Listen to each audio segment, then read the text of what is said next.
Не могли бы вы прокомментировать ситуацию по поводу Болгарбанка?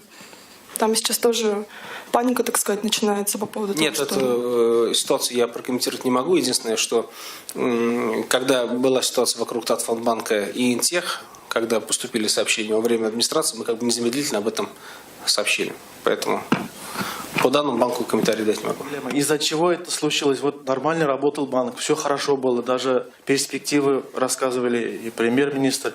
И бац, такая ситуация. Из-за чего? Какой-то внешний фактор повлиял? Или из-за вот банка пересвет, что ли? Вам мой ответ не понравится, потому что я отвечу стандартно.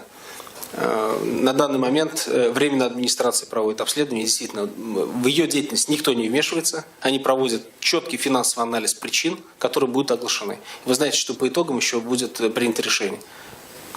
Мы все здесь вместе с вами, и предприниматели все, хотим, чтобы прошла санация. Вы знаете прекрасно об этом. Но опять же, и об этом мы сможем сказать только после проведения обследования.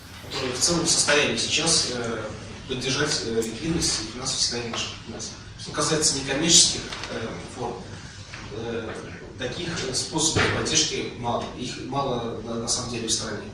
Поэтому, вопросы поступают. В рабочей группе тоже есть представители. Ну, слово паника я бы не стал употреблять, именно паника. Да, много вопросов. Потому что Татфондбанк, надо понимать, это одна группа. Потому что вы просто, было понимание, не два разных банка, это в одной группе находится банк, это звенья одной большой цепи. И уже было сказано, да, что это отголоски того удара, который был нанесен в целом по российской экономике, не по нашей вине. Друзья, это не по нашей с вами вине. Вы знаете, у вас в экономике сейчас небольшой, но стабильный рост. И индекс промышленного производства, инвестиции у нас неплохо. Вот такой был удар нанесен. Поэтому отголоски эти есть. И вот по группе Татфондбанка это ударило вот в течение 2 лет есть, как это рикошетится. Поэтому я эту ситуацию с паникой бы не назвал.